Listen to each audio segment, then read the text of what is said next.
Welcome back to another story on Infidelity Tales Lab. Before we begin, tell us, where in the world are you watching from? Now, let's dive into today's story.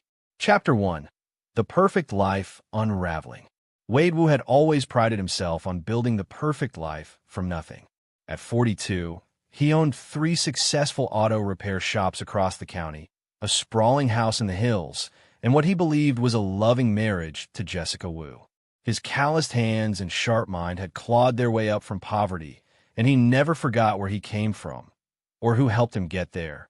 The autumn evening started like any other. Wade was reviewing quarterly reports when Jessica announced she was going to visit her sister Gail McIntosh across town. Nothing unusual about that. The sisters were close, and Jessica often stayed overnight when they had their wine and movie nights. Wade kissed her goodbye, noting how carefully she'd applied her makeup for a casual evening with family. 3 hours later, Wade found himself following behind a patrol car on Highway 47, his stomach churning with an inexplicable dread. Jessica's BMW had been pulled over for speeding, something that never happened. She was the most cautious driver he knew, almost annoyingly so. Officer Seth Mayer was young, maybe early 30s, with the kind of earnest face that still believed in doing the right thing. As he ran Jessica's license, Wade noticed the officer's expression change from routine boredom to something much more serious. The officer's eyes kept darting between the computer screen and Jessica, then toward Wade with what looked like pity. "Sir," Officer Mayer called out, approaching Wade with hesitant steps. "I need you to listen to me carefully. Do not go home tonight. Get somewhere safe." Wade felt the blood drain from his face. "What? Why? What's wrong?" The officer glanced around nervously, then pressed a folded piece of paper into Wade's palm. "I can't explain now. It's horrifying. Legally, I can't do anything, but—" He paused, his voice dropping to a whisper. "That woman isn't who you think she is, and neither is the man waiting at your house." Wade's world tilted. "What man?" "Read the note. Tonight, don't confront anyone. Just be smart about this." Officer Mayer handed Jessica back her license with a professional smile, but Wade caught the look of disgust that flashed across his face. As the patrol car drove away, Jessica returned to their car, chattering nervously about the officer being strange and asking odd questions. Wade nodded absently, the note burning like acid in his pocket. He suggested they get dinner before heading to Gail's place, buying himself time to think. At the restaurant, Wade excused himself to the bathroom and unfolded the note with shaking hands. "Your wife has been seeing Patrick Mullins for 8 months. Tonight he's in your house, going through your safe." She gave him the combination. "There's more, much more. She's been planning this for years. I'm sorry. I wish I could do more. A friend who remembers you helped his family when no one else would." Wade stared at the words until they blurred. Patrick Mullins. He knew that name. Patrick had worked at his first shop 5 years ago, a charming man with quick hands and quicker excuses for why cash kept coming up short. Wade had fired him without pressing charges, believing everyone deserved a second chance. Apparently, Patrick had been planning his revenge ever since. But Jessica had been married to him for 15 years. They'd built everything together, survived his mother's cancer, her father's bankruptcy, countless struggles that should have brought them closer. Wade folded the note and walked back to the table, his face a careful mask. Jessica was texting someone, her phone angled away from him, something he'd never noticed before but now seemed glaringly obvious. "Everything okay, honey?" she asked without looking up. "Perfect," Wade replied, and for the first time in his marriage, he meant the opposite. The drive to Gail's house was 20 minutes of torture. Jessica kept checking her phone, and Wade found himself cataloging every lie she might have told, every late night at work, every weekend trip to visit college friends he'd never met. The foundation of his life wasn't just cracking, it was revealing that there had never been a foundation at all. When they arrived at Gail's house, Wade claimed he had a work emergency and needed to head back. Jessica's relief was so palpable it was almost comical. She kissed him goodbye with the same lips that had probably been kissing Patrick Mullins, and Wade had to clench his fist to keep from grabbing her throat right there. But Wade hadn't built a business empire by acting on impulse. He'd learned patience from his father, strategy from his grandfather, and ruthlessness from the streets that had tried to keep him down. If Jessica and Patrick thought they could destroy everything he'd built, they were about to learn what a mistake that was. As he drove toward downtown instead of home, Wade began a plan. The couple thought they were playing him, but they had no idea they'd just started a game with someone who never lost. Chapter 2. The Hunter's Education. Wade checked into the Riverside Hotel using cash, a habit from his youth that his legitimate success had never quite erased. From his room on the 5th floor, he had a clear view of his house 3 miles away, nestled in the hills like a beacon of betrayal. He called his lawyer, Oliver Doyle, who owed Wade more favors than either man could count. Oliver had been a struggling public defender when Wade's first shop was vandalized by local gang members. Wade had personally hunted down every one of them, and the message he delivered had been clear enough that Oliver never had to worry about his family's safety again. Oliver, I need surveillance equipment. Professional grade. And I need it delivered to my hotel room within 2 hours. Wade, it's almost midnight. 2 hours, Oliver. And I need complete documentation on Patrick Mullins.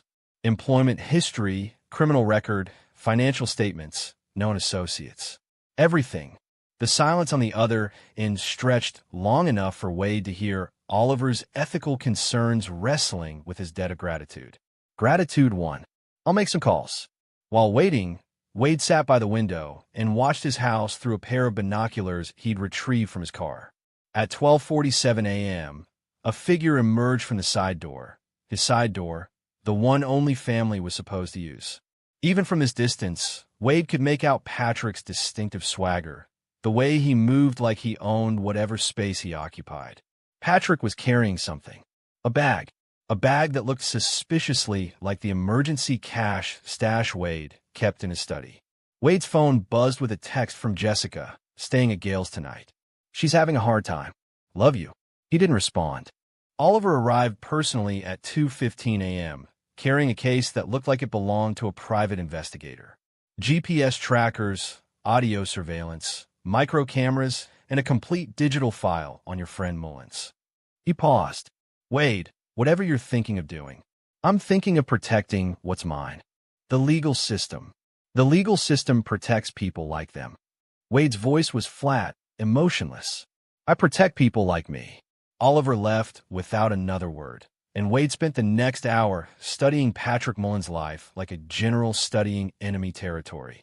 The man was a textbook narcissist with a long history of seducing married women, draining their bank accounts, and disappearing before consequences could catch up.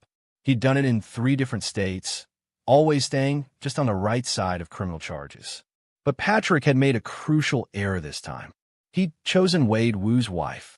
Wade began with the surveillance equipment, planning entry points and camera angles.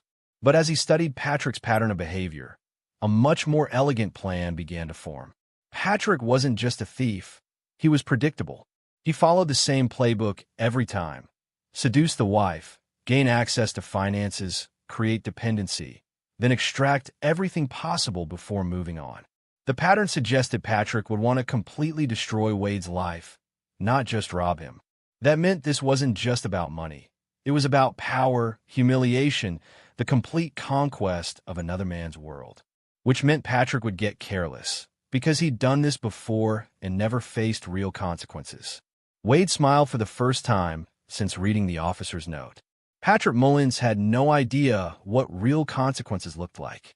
By dawn, Wade had a preliminary plan. He would give Patrick exactly what he wanted, complete access to Wade's world. But like a spider offering its web to a fly, that access would become a trap. Wade's phone rang. Jessica. Hi, honey. How did your emergency go? Fine. Just a problem with the Morrison contract. The lie came easily. How's Gail? Better. Listen, I might need to stay another night or 2. She's really struggling. Of course. Take care of your sister. After hanging up, Wade looked up Gail McIntosh's phone number. Time to test just how elaborate Jessica's deception was. Gail, it's Wade. I just wanted to check on you and make sure you're okay. The confusion in Gail's voice was answer enough. She was fine, hadn't seen Jessica in 2 weeks, and had no idea what Wade was talking about. Wade thanked her and hung up, adding another lie to his mental ledger. Jessica hadn't just betrayed him. She'd crafted an entire alternate reality to do it. The sister visits, the work emergencies, the girls' weekends. How much of his wife's life had been fiction? But Wade had grown up on the streets before building his empire. And one thing the streets had taught him was that people who lived in fantasies died when reality came calling. It was time to introduce Patrick and Jessica to reality. Chapter 3. The Foundation of War. Wade returned home that afternoon, walking through his house like a crime scene investigator. Everything looked normal, but now he knew what to look for. The safe in his study had been opened and closed, but whoever had done it was skilled. No scratches on the lock, no disturbed dust patterns. Professional. He checked the hidden camera he'd installed in his study years ago after a break-in scare.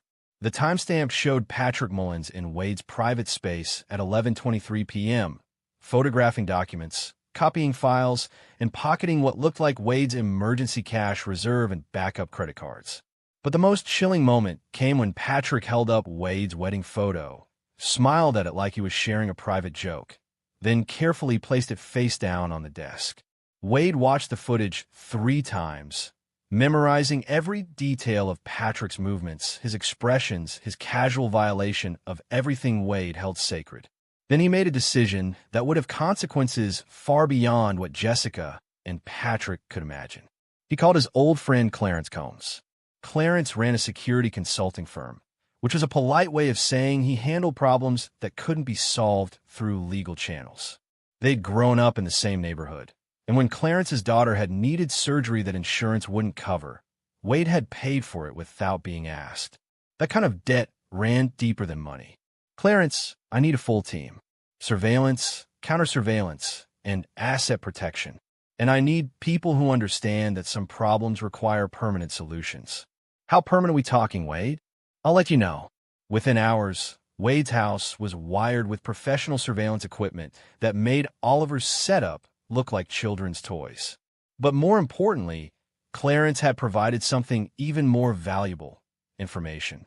Your boy Patrick has debts, Clarence reported over dinner at a truck stop outside town. Serious debts, to serious people. He owes money to some Russian import-export specialists who don't accept payment plans. Word is, he needs a big score soon, or he's going to have more problems than a cheating wife can solve. How much does he owe? $250,000, plus interest that compounds daily. Wade leaned back in his booth, pieces clicking into place. So Jessica isn't just his target. She's his lifeline. Gets better. I ran some checks on your wife's financial activity. She's been moving money for months. Small amounts, different accounts, always just under the reporting thresholds. Someone taught her how to wash money without triggering flags. The waitress refilled Wade's coffee, and he waited until she was gone before speaking. How much? Best estimate? She's moved about $400,000 over the past year. Money that came from your business accounts, your personal savings, even small amounts from your retirement fund. Wade's vision went red around the edges. For $100,000, money that represented years of 18-hour days, deals made in back alleys and boardrooms, risks that had paid off through sweat and blood and sheer force of will. There's more, Clarence continued. The money didn't just disappear. It's been invested. Real estate purchases in Patrick's name, some offshore accounts, a few business ventures that don't exist on paper. They've been building a future together, Wade. A future financed by your past. Wade set down his coffee cup with deliberate care. I want to know everything. Every account, every purchase, every lie they've told each other. I want to know what they eat for breakfast and what they dream about at night. And then Wade met his old friend's eyes, and Clarence saw something there that made him glad they were on the same side. Then I'm going to give them exactly what they deserve. That night, Wade lay in his bed, the bed he'd shared with Jessica for 15 years, and stared at the ceiling. Tomorrow, he would begin implementing a plan that would make Patrick and Jessica's betrayal look like a children's game. They thought they were stealing his life, but they were about to discover that some men couldn't be stolen from. They could only be awakened. His phone buzzed with another text from Jessica. Miss you. Home, tomorrow night. Can't wait to see you. Wade typed back. Can't wait either. We need to talk about our future. For once, he was telling the truth. Chapter 4. The Web Expands. Wade woke before dawn and went through his morning routine like a man preparing for war.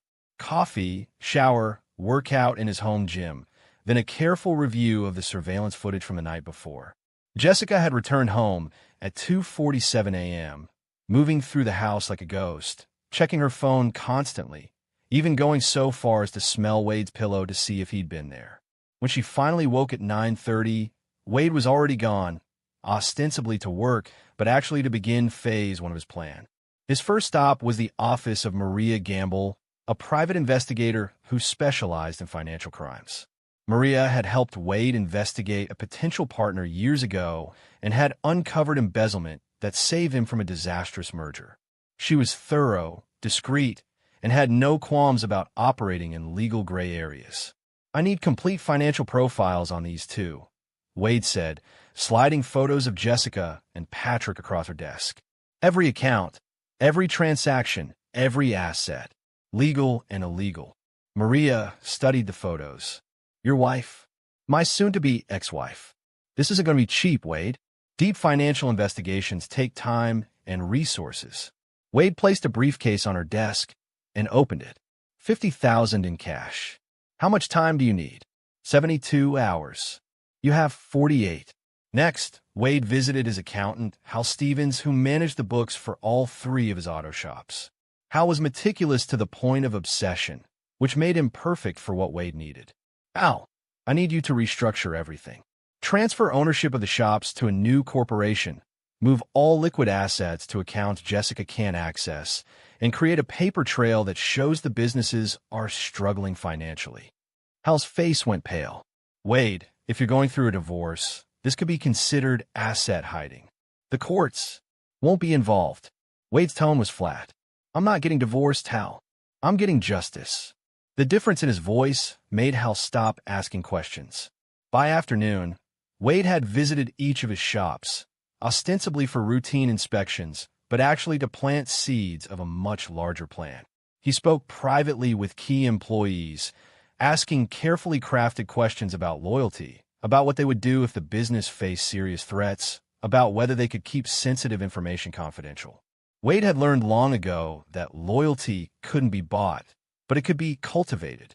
Every person he spoke with remembered specific kindnesses: the Christmas bonuses when their kids needed surgery, the promotions when other shops wouldn't hire them, the second chances when their own mistakes could have cost them everything. By evening, Wade had assembled a network of allies who would do almost anything to protect the man who had protected them. The final stop of the day was the most important: a meeting with James Hernandez, a man whose official title was business consultant, but whose actual function was solving problems that couldn't be solved through conventional means. They met at a private club downtown, the kind of place where conversations weren't recorded and memberships couldn't be bought with money alone. "I have a situation," Wade began, "that requires a delicate touch." James listened without interruption as Wade outlined the betrayal, the theft, and the complete violation of everything he'd built. When Wade finished, James was quiet for a long moment. "What's your endgame, Wade?" "Complete destruction. I want them to lose everything they've stolen from me and everything they think they own. I want them to understand what it feels like to have their entire life revealed as a lie. And if they fight back..." Wade's smile was cold. "They're welcome to try." James nodded slowly. "This isn't just about money, is it?" "No, it's about respect, about consequences, about teaching two people that there are men in this world who can't be stolen from, only awakened. I can have resources in place within a week. You have 3 days."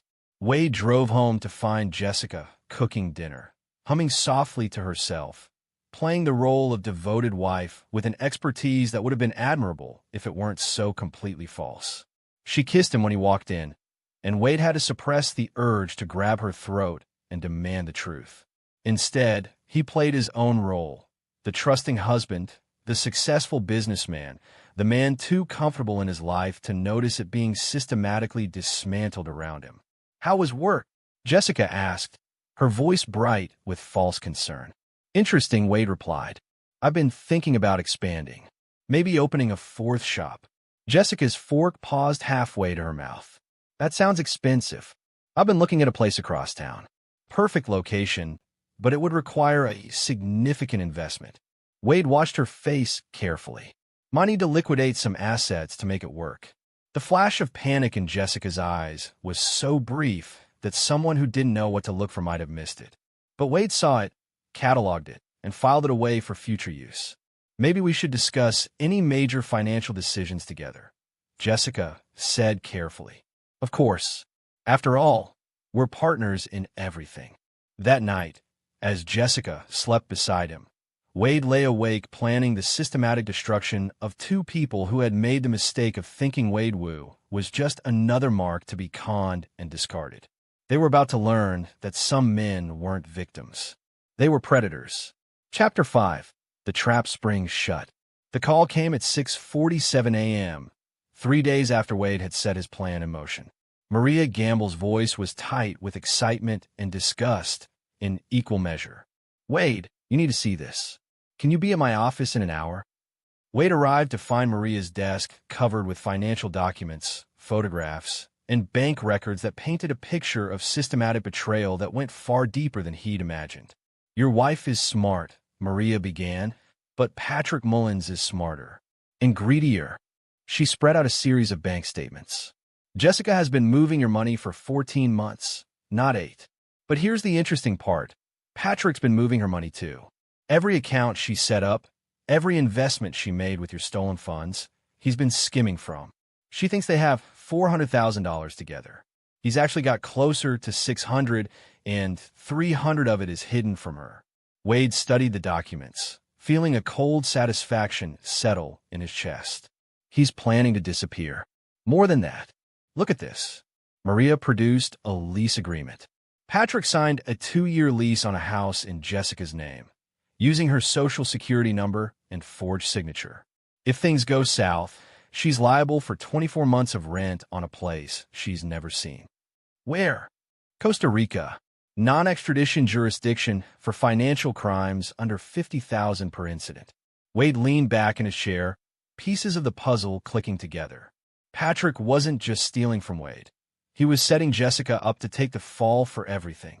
When the time came to disappear, Patrick would leave Jessica holding the bag for fraud charges while he lived comfortably on money stolen from both of them. There's more, Maria continued. Patrick's been recording everything. Phone calls, hotel meetings, even intimate encounters. He's got enough evidence to destroy Jessica's reputation and implicate her in every aspect of the theft, while painting himself as a manipulated victim. Wade felt something that might have been admiration for Patrick's thoroughness, if it weren't directed at destroying Wade's life. The man was a professional predator who had perfected the art of leaving his accomplices to face consequences alone. But Patrick had made one crucial error. He'd assumed Wade Wu was just another mark. I need copies of everything, Wade said, and I need you to do one more thing. That afternoon, Wade implemented the next phase of his plan. He called Jessica at work and asked her to meet him for lunch at their favorite restaurant, the same place where they'd had their first date 16 years ago. Jessica arrived looking beautiful and nervous, checking her phone constantly, a habit Wade now recognized as Patrick maintenance. I've been thinking about our future, Wade began, echoing the text he'd sent nights ago, about what we want out of life. What do you mean? Wade pulled out a folder and set it on the table between them. I think it's time for us to make some changes. Big changes. Jessica's face went pale as she opened the folder and saw the first document. A property listing for a house in Costa Rica, complete with photographs and a purchase agreement. Wade, what is this? Our new life. I've been looking into retiring early, maybe moving somewhere we can really be ourselves. Wade watched Jessica's face carefully. I found this place through a business associate, Patrick Mullins. You remember Patrick, don't you? He used to work for me. Jessica's hand trembled as she turned the pages. I don't understand. Patrick's been helping me research expatriate living.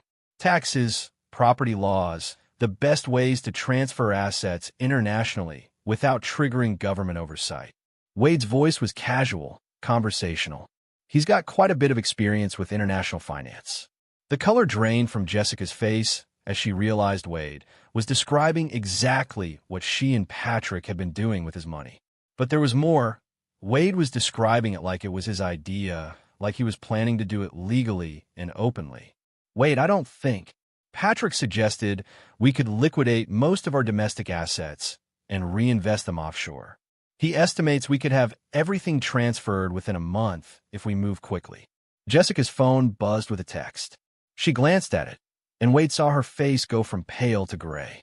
Whatever Patrick had just sent her, it wasn't good news.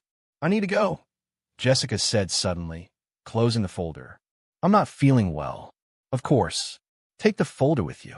Look it over, and we can discuss it tonight.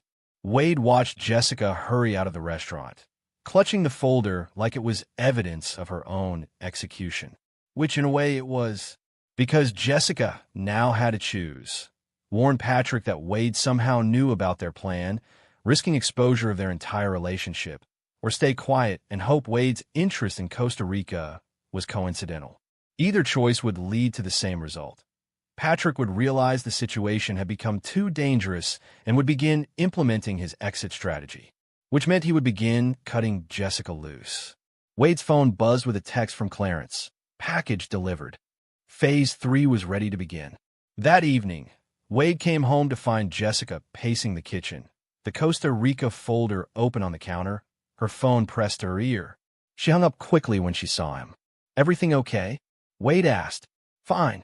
Just work stuff. Jessica's smile was strained. I looked over those documents. It's an interesting idea, but maybe we should think about it more. Actually, I was hoping we could speed things up. Patrick thinks there might be some regulatory changes coming that could make transfers more difficult. Jessica's face went through a series of micro-expressions: fear, confusion, calculation, desperation. Wade cataloged each one. Maybe we should meet with Patrick together, she said finally, so he can explain the details to both of us. Wade smiled. Great idea. How about tomorrow night? After Jessica went to bed, Wade called Clarence. Tomorrow night, Patrick Mullins is going to realize he's been outplayed, Wade said. I need you to make sure he doesn't have any options for running. Consider it done. Wade hung up and walked to his study, where he opened his safe and removed the item Clarence had delivered that afternoon. A digital recorder containing every conversation Patrick and Jessica had shared over the past month, courtesy of surveillance equipment that made their hotel room into a confessional booth. Wade had heard his wife's voice describing how easy it would be to bleed Wade dry, how Patrick made her feel alive in ways Wade never could, how they would disappear once they had enough of his money. But the most interesting conversation had been the one where Patrick explained to Jessica how he would eventually need to cut ties cleanly when the time came to relocate permanently. Jessica had no idea she was talking to a man who was planning to destroy her life along with Wade's. Wade smiled as he locked the recorder back in his safe.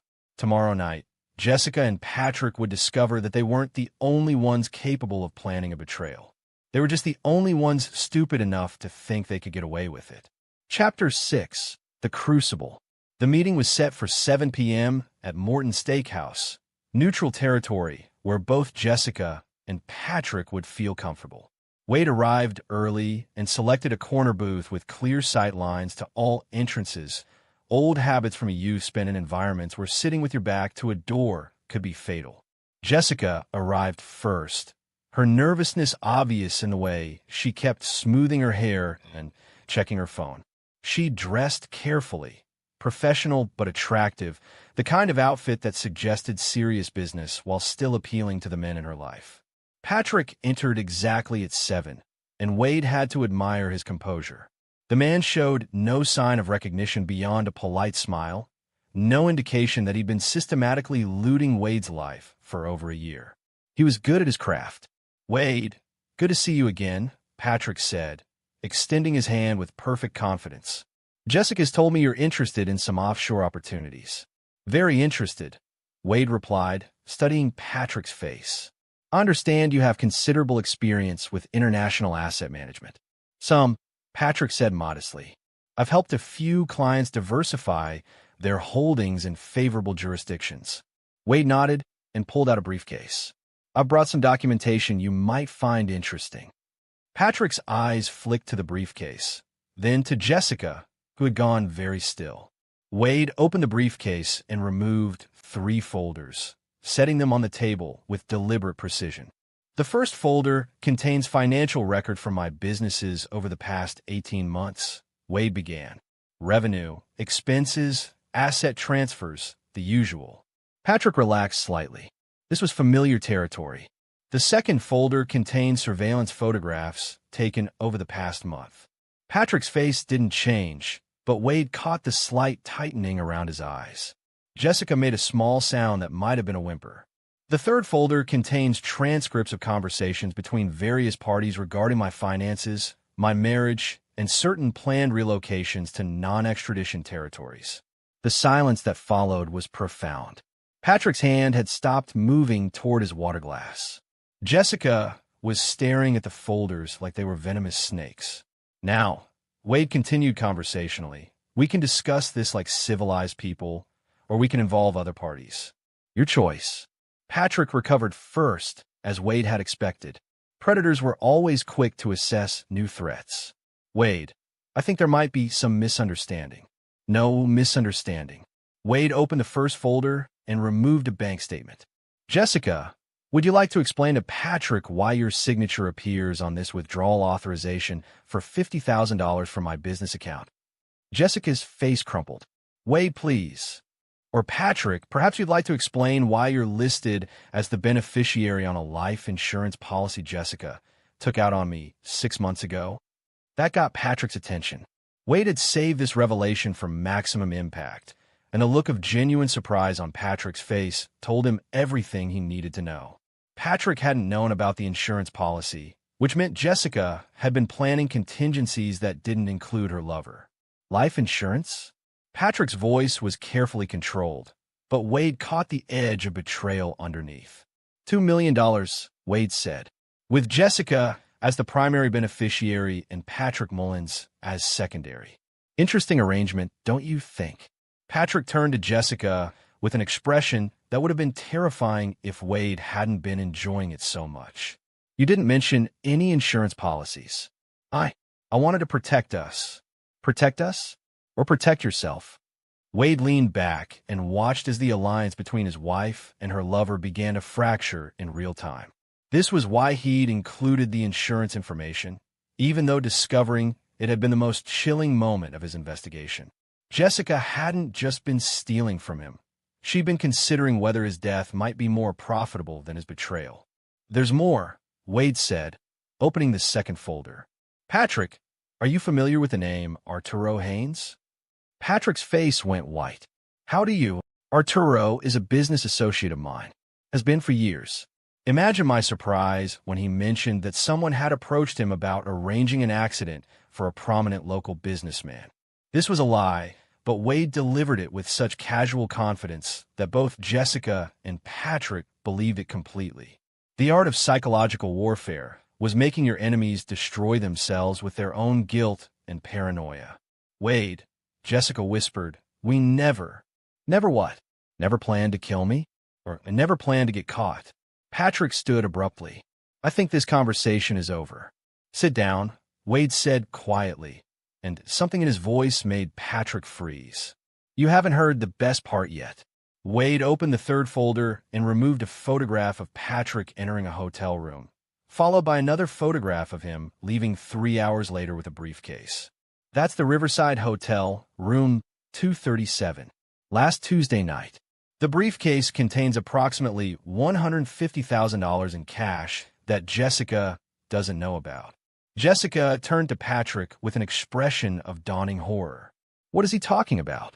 Or we could discuss the house in Costa Rica that Patrick leased in your name, Jessica.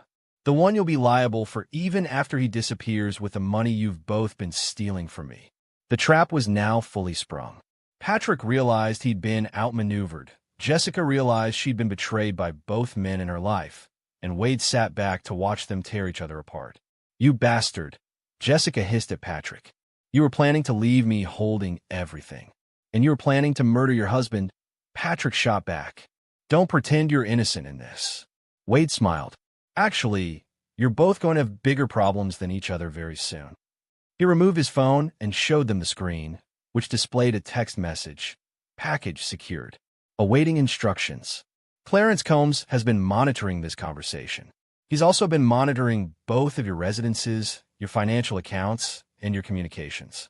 In approximately 10 minutes, federal agents are going to raid Patrick's apartment and Jessica's office. This was another lie, but Wade was counting on panic to prevent logical thinking. What they'll find is evidence of systematic fraud, identity theft, and conspiracy to commit murder. They'll also find evidence that Jessica has been embezzling from her own company to fund this operation. Jessica's face went ashen. She worked as an accountant for a major firm, and any financial irregularities in her work would end her career even if they didn't result in criminal charges. Here's what's going to happen, Wade continued. Patrick, you're going to transfer every penny you've stolen from me back to my accounts. All of it, including the money you've hidden from Jessica. And if I refuse? Wade's smile was cold. Then you'll find out what happens when you steal from someone who grew up in neighborhoods where thieves didn't live long enough to repeat their mistakes. Patrick's bravado cracked. You're threatening me? I'm promising you. Wade turned to Jessica. And you, my dear wife, are going to sign divorce papers that leave you with exactly what you brought to this marriage 15 years ago. Nothing. Wade, please. You had 15 years to be honest with me. You had 1,000 opportunities to be the woman I thought I married. Instead, you chose to be a thief and a whore. The words hung in the air like a death sentence. Wade stood and placed $500 on the table. This covers dinner. You have 24 hours to comply with my terms. After that, other people will handle the situation, and they won't be as generous as I'm being. Wade walked away, leaving Jessica and Patrick to face the wreckage of their carefully planned betrayal. Behind him, he could hear them starting to argue, accusations flying, the sound of two predators turning on each other when their prey proved too dangerous to handle. The real revenge was just beginning. Chapter 7. The Reckoning. Wade didn't go home that night. Instead, he drove to his first auto shop, the one he'd built with borrowed money and 18-hour days when he was 25 and hungry enough to fight for every dollar. He sat in his office until dawn, watching surveillance footage of Patrick and Jessica's increasingly desperate phone calls and text messages. By 3 a.m., Patrick had attempted to access 3 different bank accounts, only to discover that Clarence's people had frozen all his assets pending federal investigation, a fiction that would hold long enough for Wade's purposes. Jessica had called in sick to work and spent 2 hours frantically searching her apartment for documents that would prove her innocence of crimes she was actually guilty of. Wade's phone rang at 6:15 a.m. Patrick, Wade, we need to talk. I'm listening. This has gone too far. Let's work something out. Wade smiled. Desperation always sounded the same, regardless of who was wearing it. I gave you my terms yesterday. Have you complied? I can't transfer money from frozen accounts. Then you'd better figure out how to unfreeze them. Wade, be reasonable. I'm being reasonable. Unreasonable would be letting Clarence handle this conversation. The line went quiet for a long moment. What do you want? I want you to disappear, Patrick. Permanently. I want you to understand that stealing from Wade Wu was the worst mistake of your life, and I want you to spend whatever time you have left remembering that lesson. And Jessica? Wade's voice went cold.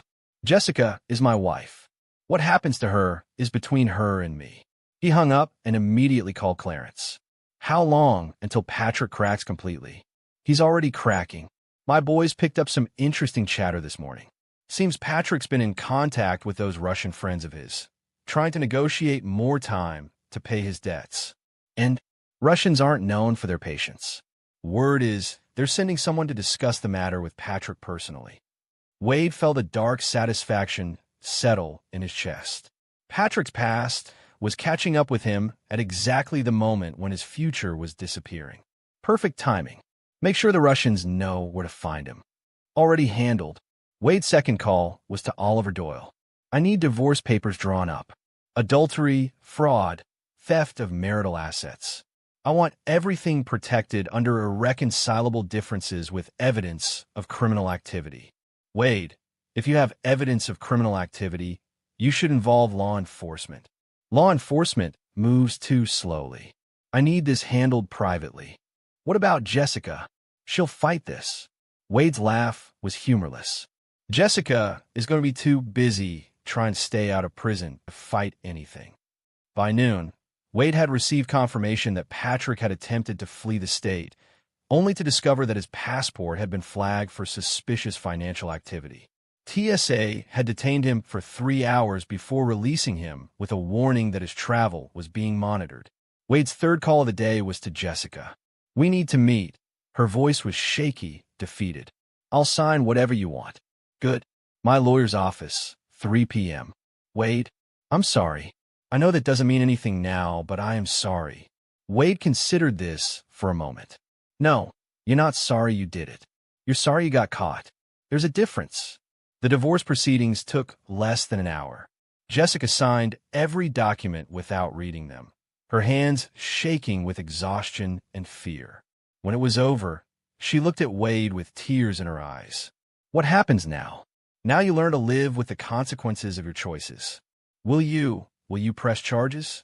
Wade studied his ex-wife's face, seeing perhaps for the first time the person she actually was beneath the mask she'd worn for 15 years. Weak, selfish, willing to destroy anyone to get what she wanted, but ultimately a small person who had made the mistake of trying to prey on someone stronger. "No," he said finally. "You're not worth the effort." The relief on Jessica's face was pathetic. She actually thought she was getting away with it. Wade walked out of the lawyer's office a free man, but he wasn't finished. Not yet. That evening, he sat in his study and made one final call. "Clarence, it's time." "You sure about this, Wade?" "I'm sure."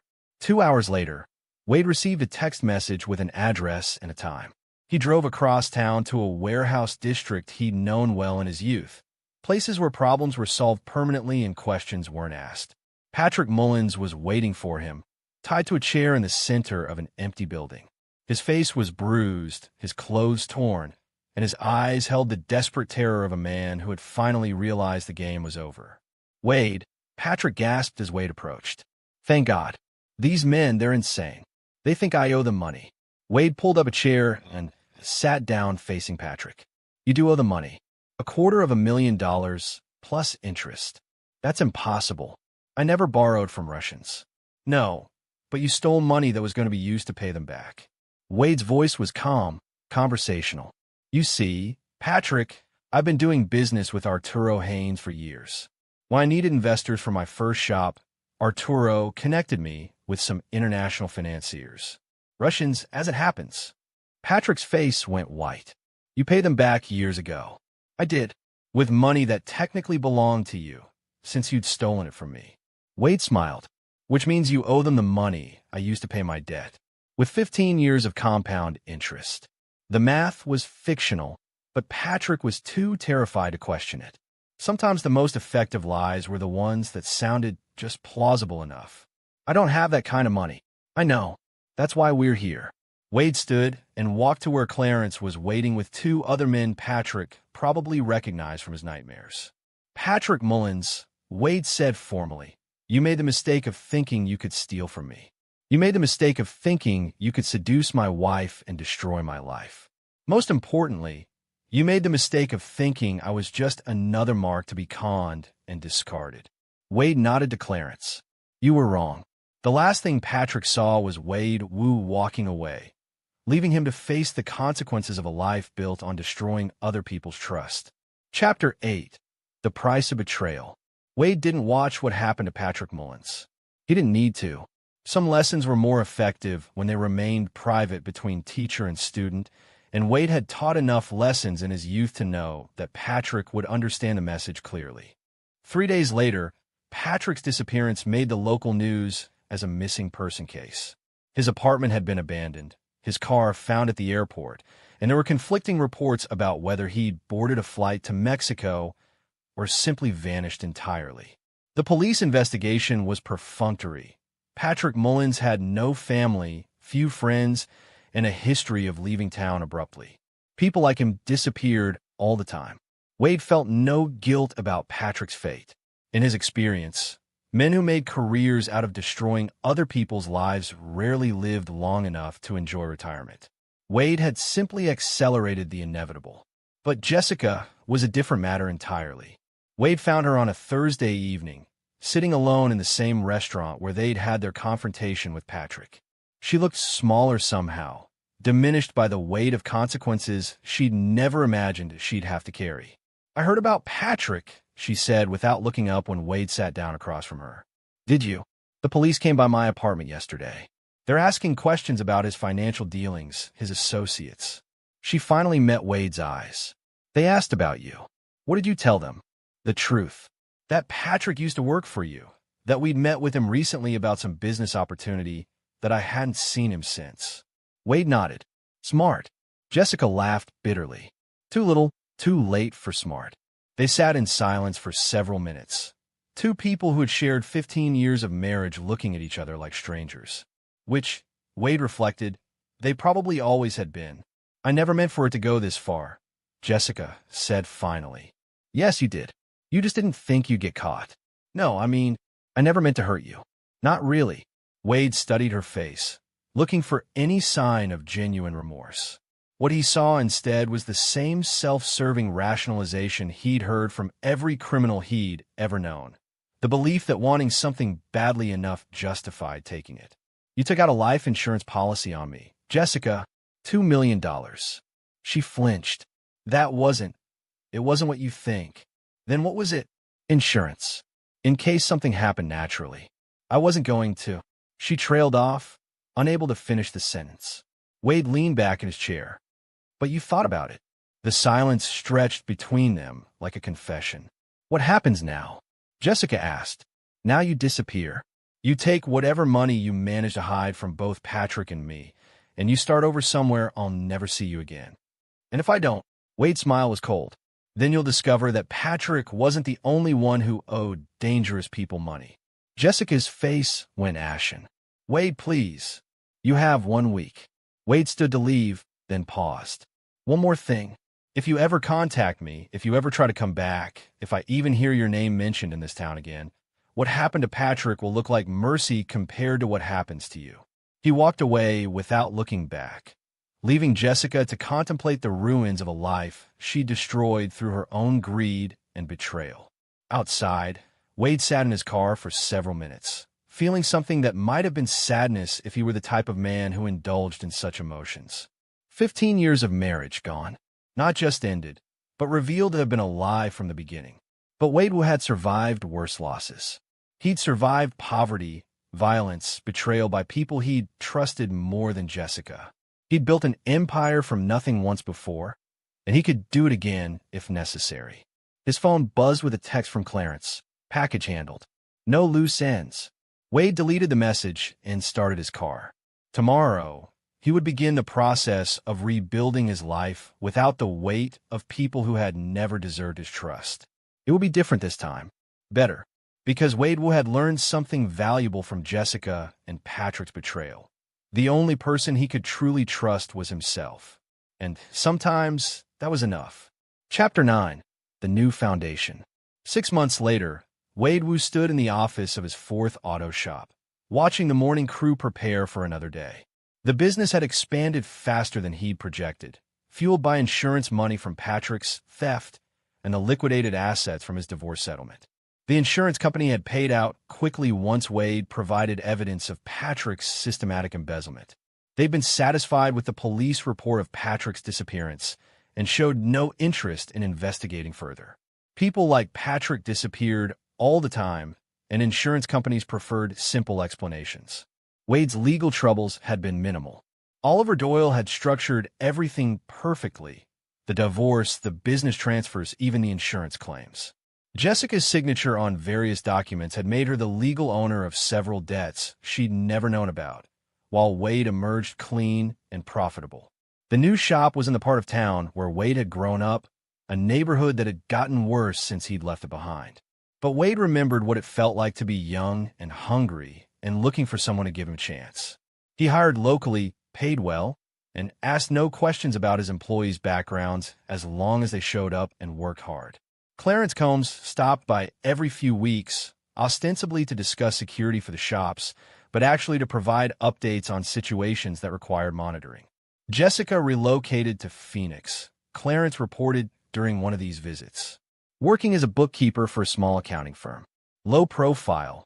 No contact with anyone from her past. Good. You want me to keep tabs on her? Wade considered this. Jessica was broken, exiled, living in fear of consequences that might never come. It was a fitting punishment for someone who had tried to destroy his life, but it was also complete. She posed no further threat. No, let her go. Clarence nodded. What about the other matter? What other matter? Officer Seth Mayer, the one who warned you about Jessica and Patrick. Wade had been wondering when this conversation would come. Officer Mayer had risked his career to warn Wade about the conspiracy against him, and Wade didn't forget debts like that. What about him? His daughter needs surgery. Leukemia.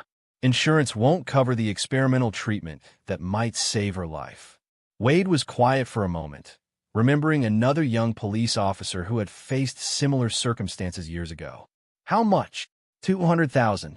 Handle it. Anonymous donation through one of the medical charities. Consider it done. After Clarence left, Wade walked through his shops, speaking with employees, checking on projects, maintaining the personal connections that made his business more than just another repair service. He learned long ago that loyalty was built on countless small interactions, not grand gestures. His phone rang as he was reviewing inventory reports. The caller ID showed a number he didn't recognize. Wade Wu. Mr. Wu? This is Detective Angela Maddox with the County Sheriff's Department. I'm investigating the disappearance of Patrick Mullins. I was hoping you might have a few minutes to answer some questions. Wade felt a familiar calm settle over him. Of course, Detective. When would be convenient? Actually, I'm in the area now. Could I stop by your shop? I'll be here. Detective Maddox arrived 20 minutes later, a middle-aged woman with sharp eyes and the kind of patient demeanor that suggested she was very good at her job. Wade met her in his office, offering coffee and projecting the helpful attitude of a successful businessman with nothing to hide. I understand Patrick Mullins used to work for you, she began. Yes, about 5 years ago. I had to let him go for theft. Did you press charges? No. It was a relatively small amount, and I believe in second chances. Detective Maddox made notes in a small notebook. When was the last time you saw Mr. Mullins? About 2 months ago. He contacted me about some business opportunity involving international real estate. We met for dinner with my wife, ex-wife, to discuss it. How did that meeting go? Wade's expression darkened slightly. Detective, I discovered during that meeting that Patrick had been having an affair with my wife and stealing money from my business accounts. I told him to stay away from me and my family. Did you threaten him? I told him that if I saw him again, I'd call the police and press charges for theft and fraud. I should have done that 5 years ago.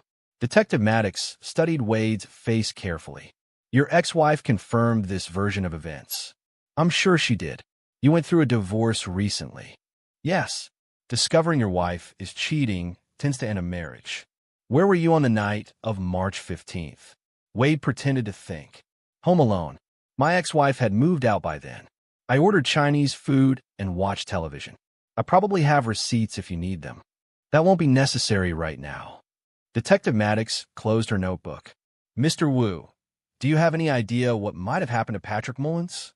Wade was quiet for a moment, as if considering the question seriously. Detective, Patrick Mullins was a professional con artist who made a career out of stealing from people and disappearing before facing consequences. Based on what I learned about him during our investigation of the theft, he had enemies in several states and owed money to some very unforgiving people. What kind of people? The kind who don't call the police when someone fails to pay their debts. Detective Maddox nodded slowly. Thank you for your time, Mr. Wu. If you think of anything else that might be helpful, please call me. She handed Wade her card and left. Wade waited until her car disappeared from the parking lot, then called Clarence. We just had a visitor. I know. She's been asking questions around town for the past week. Very thorough, but she's not finding anything useful. Because there's nothing to find? Because we're very good at our jobs. Wade smiled. Good. That evening, Wade sat in his study, the same room where he discovered Jessica's betrayal 6 months ago. The safe now contained different documents, insurance policies that protected only him, bank statements showing healthy balances he controlled completely, and business contracts that would ensure his security for years to come. He thought about Jessica, probably lying awake in some cheap apartment in Phoenix, wondering if every knock on the door might be someone coming to collect on debts she didn't understand. He thought about Patrick, whose final lesson in consequences had been more permanent than Wade had originally planned. Most of all, he thought about the future. Wade Wu was 43 years old, financially secure, and completely free of people who might betray him. He'd learned to trust carefully and punish thoroughly, and those lessons would serve him well in whatever came next. His phone buzzed with a text from Officer Seth Mayer. "Mr. Wu, I don't know how to thank you for what you've done for my daughter. The doctors say the treatment is working. I'll never forget this kindness." Wade smiled and deleted the message. Some debts were worth paying, and some favors were worth returning. But from now on, Wade Wu would choose very carefully who earned his trust and loyalty. Because Wade Wu had learned the most important lesson of all. In a world full of predators, the only way to survive was to be the apex predator. And Wade Wu was very good at surviving. And there you have it. Another story comes to an end. What did you think? I'd love to hear your thoughts in the comments below. If you enjoy this story, consider joining our community by subscribing. It means the world to us. For more stories like this one, check out the recommended videos on screen. And I'll see you there.